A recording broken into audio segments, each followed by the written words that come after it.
Hey everybody, this is Chad Roberts from RPGGeek, giving you more coverage from RPGs here at SDCC from the Board Game Geek live stream. You may see with me I've got Tim Hutchings, who has a very exciting new project that I'm certainly enamored with right now, and hopefully we'll talk to it here in a minute, and then we'll talk some more. So Tim, thanks for coming on. I'm so excited to be here. Thank you, Chad. Okay, so for those out there who aren't who haven't looked at your body of work in whole, I mean, what sort of products have you worked on in the past? What sort of games do you sort of feel drawn to create and stuff like that? And then we'll talk about what your current project is. Okay. What I do is I make weird little artsy, artful kind of LARPs and freeform games and little things that happen on a page, and that maybe might be played in the room. That's what I'm normally doing, and I'm really interested in trying to play with the format of how games work and the way we communicate and really breaking things down. Mm-hmm. I don't really make traditional role-playing games, and so Thousand-Year-Old Vampire, when I made it, I thought it wasn't going to ever be anything akin to a traditional role-playing game. Right. But I got real lucky that it somehow just magically slotted in and to what people actually enjoyed, as opposed to the things I make, which are mildly unpleasant or surprising. Or just difficult, right? Thousand-Year-Old Vampire is a difficult game, but it's nice. I'm excited about it. I'm really glad. Yeah, and I was excited about. So, for those that don't know, the ENnie nominations came out a couple of months ago, and Tim's current project that he just brought up was a thousand-year vampire, and that's up for it's for how 3. Many? 3, yeah, because I knew it was more than one. Best production, best rules, and product of the year. And that's the big one, product of the year. So that's the big one. How is that? How is those nominations changed? The way you do things now as a RPG creator. Has things sort of just gone topsy-turvy in the past few months? Has things sort of just stayed the same? How's your life been affected since then? It's hard to kind of isolate the effect of the ENnie nominations, because right before then I got a really wonderful video review from Tom on Shut Up and Sit Down. Mm-hmm. Like a 12-minute long video review of the game that drew a huge amount of attention. Right. And so it's hard to say what attention comes from the ENnies and what attention came from that. Gotcha. Because there's this tremendous halo kind of streaking through time of people looking at the game. So it's just like one big Boulder event or something? Yeah. I think that's a safe way to, yeah. The carnage was such from the Shut Up and Sit Down interview or review that it's hard to tell what the ENnies wreaked upon it. And so what I'll do is I've got a copy of the PDF. I'll share it. So for the people at home who haven't watched the review, don't know what we're talking about, I'll sort of just share it on my screen. I'll have Derek just zoom in on my and I'll just scroll through, and you can just talk through the product and what makes it unique in the environment and what everybody is just so gushing about, and hopefully we can impart that upon the audience to say, hey, this is something I need to go check out. Then we'll talk about where they can get it and stuff like that. One of the things I've been trying to do with the game is figure out the pedigree that it belongs to that I don't know. Like there's a lot of journaling games in this world. You go to Itch, there's a lot of games made by independent creators about in which keeping a journal is a big part of it. For this game, journaling can be important. Thousand-Year-Old Vampire is about writing down stories, tracking things over time.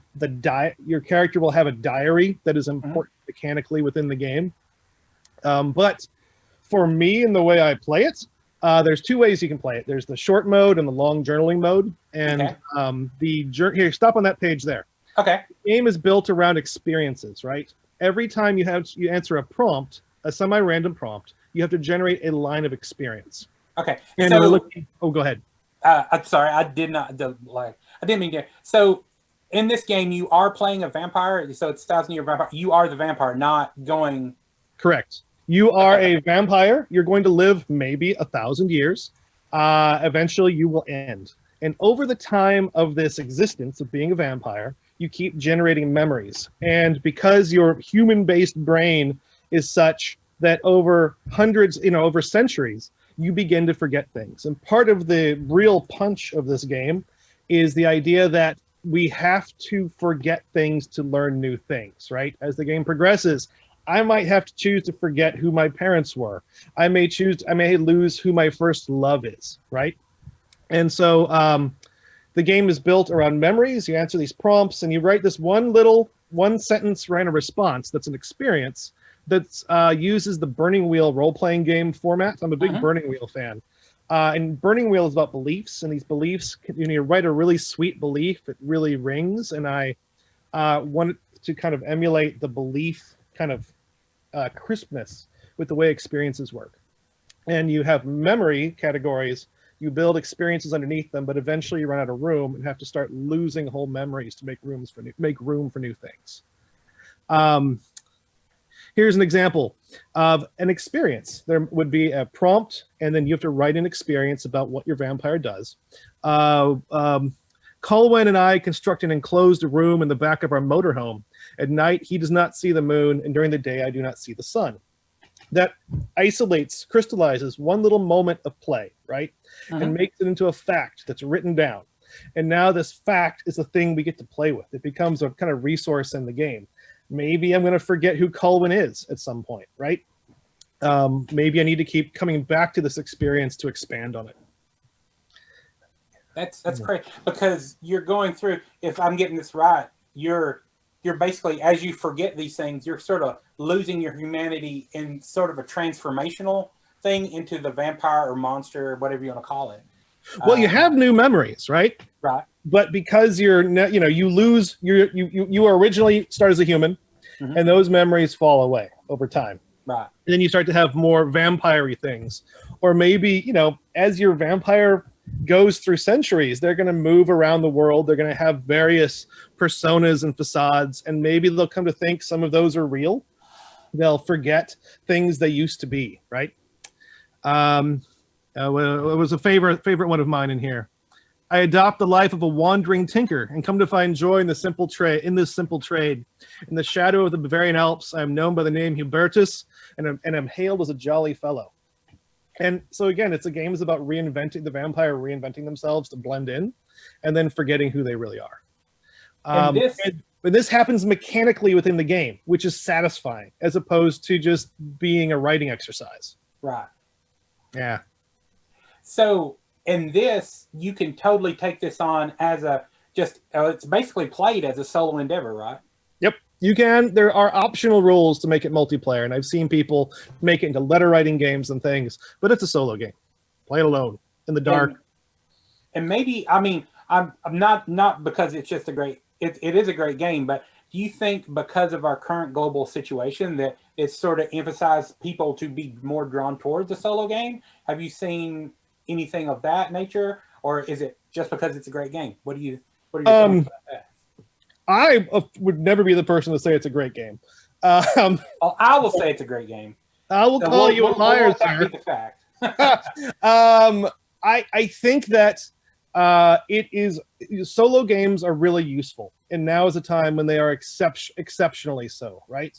The way we play games is very constrained through these online formats and through being alone. And we have people like Jackson Tigu is a game designer who makes LARPs you play by yourself. A LARP you play standing in front of a mirror. And that's solo games are a really interesting space to make games for. And it's not something I've really done. And it's not something I really played a lot of.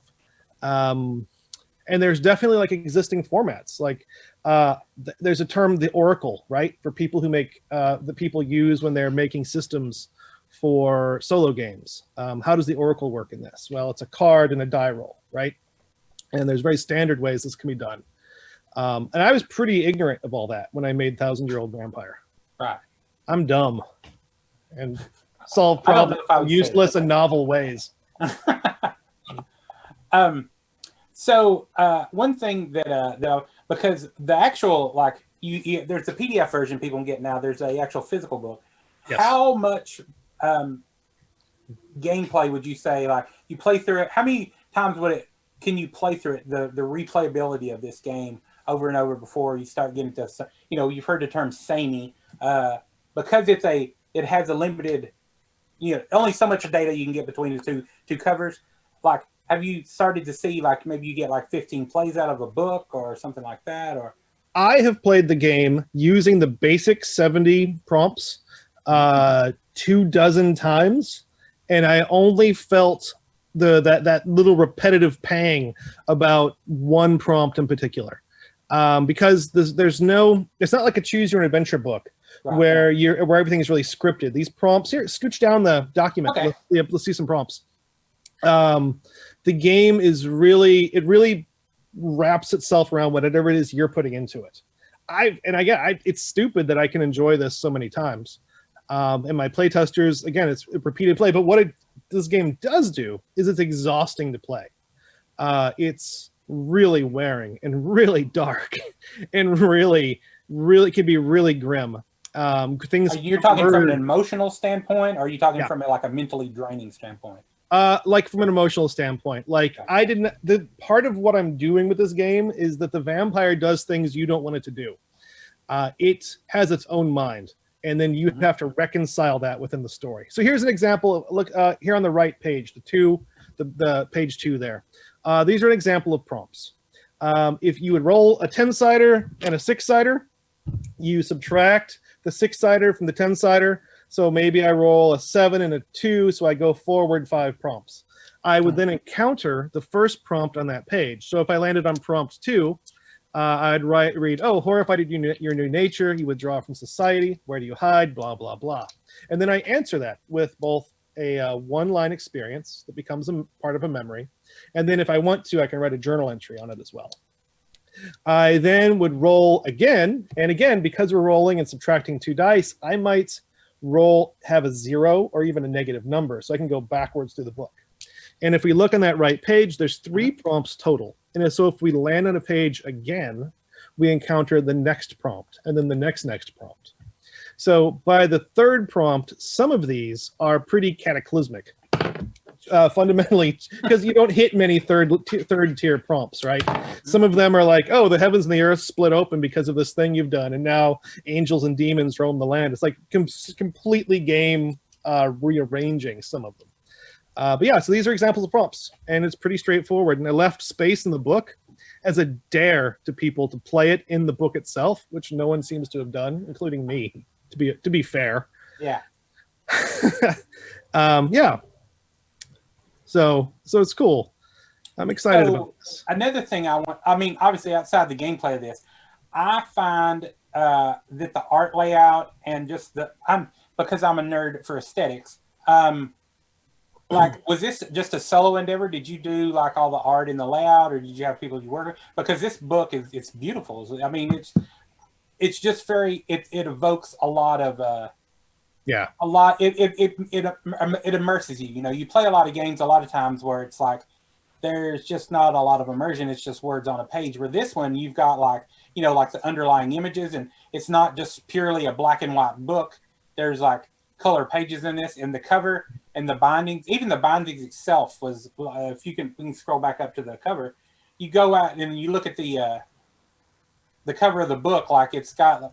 I don't think the PDF does it justice, right? Because no, it's got like gold foil on the cover and stuff like that, which I thought just gold foil and little fake treatments to make the fake leather look like it's real. All sorts of wild stuff, and there's some secret tricks in the cover, which only a few people have uncovered so far. And there's codes and secrets in the book itself that only a few people have found. I really did my best, like here, stop on this page here. Okay. To really pack in all sorts of nonsense, right? Like in the upper right of this page, you have that penciled in used bookseller amount, implying that there's more volumes. You have blood, stains. You have the withdrawn stamp from a library. Here, go down. I'm going to show you my favorite one. Go down. One. There we go on this page. If you look on the right page, where under 1,000-year-old vampire, it has those stains on it. Mm-hmm. So go down to the next page. Those stains are meant to be this artwork bleeding through. because some old books, the oils in the metal plates will bleed through slowly over decades. I did all this stuff. I didn't draw this artwork, right? The art page we're looking at now, I didn't draw that, but it's a collage I put together out of other things, right? Gotcha. And I made all these decisions about the torn paper. That's a Dadaist poem from a Dadaist poem there in the bit. All the things tucked in. This is all me doing it. How long did it take to do all this? It was a big hang time between the end of the Kickstarter and the book. Honestly, I mean, hundreds of hours over like a year. Oh, okay. So you didn't have this pre-Kickstarter. You started working on this when it was funded, and then it took you a year to do this. So I had a version done for the Kickstarter, and I'm like, this is just going to be a print-on-demand book. It's simple. I'm going to get this done. And then a bunch the raw enthusiasm of all the Kickstarter backers made me reconsider that kind of toss-away attitude. Gotcha. And then really lean into it and make it really special. So, I mean, without I'm big notorious for leaning on guests and trying to tell them, trying to get more information out of them. So let's go back to this. So you alluded to like this may be the first in a volume. Have you put together things in your mind saying maybe there will be other volumes of this? Oh, I don't think there'll be another volume of 1,000-Year-Old Vampire. Maybe there'll be. I mean, if I was a good business person, there would be another book ready to go already, right? With more prompts, blah blah blah. And I'm working with some folks on other games that use this system. Okay. So there will be more things like this because I think there's more things to explore about the weirdness of the specific format that 1,000-Year-Old Vampire lives in, right? Would you look at themes just as dark as like a lot of people look at the vampire thing? Like you said, this was emotionally draining. It's very dark. Would you continue down that path of looking towards that sort of dark thematic look, or would you go more sort of a flippant vibe, or just more of an easygoing sort of just comedy style book? Or I think the format demands what goes in it, right? Mm-hmm. So this particular idea of the way the mechanics work lent itself to vampires. I'm not a vampire kind of guy, but that was clearly this way this meshed. And I just got to read a really exciting version hack of this based on the Kiki and Miyazaki film, Kiki's Delivery Service. Mm-hmm. Someone took the 1,000-Year-Old Vampire format, remade it in a great way to then tell these stories of a witch's coming of age year. And I've got to look at this game. I'm super excited to play it. And that's what's really exciting to me, are people who are going to take this and do cool stuff with it. So I'll break out of this. So we have got a few minutes left here. So let's talk about some other stuff. First of all, if somebody here out there in the stream is watching it and they are interested in 1,000-Year-Old Vampire, what is the best avenue at this current time to pursue? The best thing you can do is look the game up on itch.io, right? Mm-hmm. And there you'll be able to find the page, and it will tell you how to sign up for a mailing list so you know when more are available. Mm-hmm. And it'll tell you how to do the pre-order through BackerKit. Yeah. My website is fundamentally broken, so I haven't been able to put all that together yet. There's going to be a reprint of I'll have about 150 or so copies available in a couple of weeks. I've been having this weird fulfillment issue with the giant deluge of orders I've had. I'm going to do another print run that will ship in October, I think. Okay. That's the easiest way to get these things. Gotcha. So it's print on demand. I think you can get it on can you get it on drive-through right now, or is it only through Itch? You can. I made an European Union version available. Okay. On drive-through, but there's something screwy with it, so I had to take it down. Something went wrong with the file. And but that's not fancy like the regular book is fancy. That's more for people who live in Eastern Europe, and shipping is $90 to get it to them. So this is an affordable way for some folks to get the book. The drive-through version is not ideal, but you can certainly go there, and it will be available again soon if you're impatient. Mm-hmm. And as we were talking before the stream, this is not your first project. You've actually got several other projects that you also have, correct? Yeah, I've done lots of things, but they're small, right?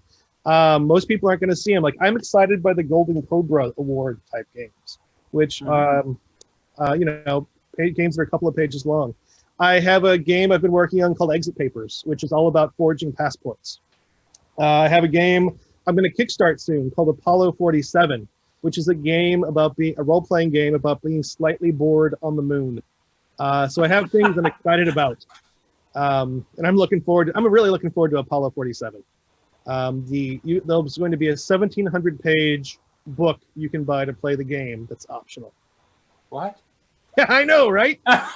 It's the rules. The rules are about 30 pages long, the rule book, but I've taken 1,670 pages worth of NASA documents, which makes a book about this thick, and those become prompts to play the game. So it's just endless NASA documents in a book, and you use this.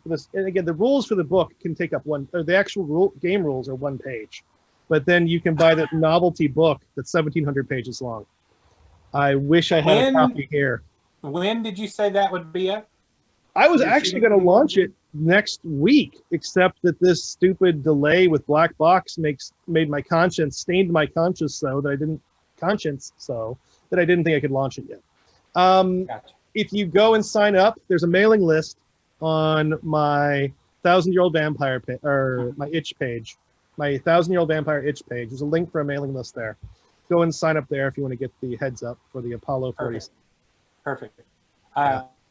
There's no graceful way to do that. And so you've got that coming up. Anything else for the rest of the year that you're working on that you're shooting on, maybe like for around Christmas time or anything like that coming up? Not really. I have a book of 13 sad games I've been working on. 13 games that are sad. That was a challenge one of my great friends and playtesters laid before me, and then promptly forgot. And I'm like, look what I made. I made the book of 13 sad games. They're like, what are you talking about? I don't know anything about a book of 13 sad games. Why are you saying this as if I care? Which was delightful. That is awesome. But yeah, awesome. It's really fun. Yeah. It's ridiculous. So before we sign off, is there anything, I don't know who's moderating right now, but is there anything from chat right now? I'm not hearing anything. So,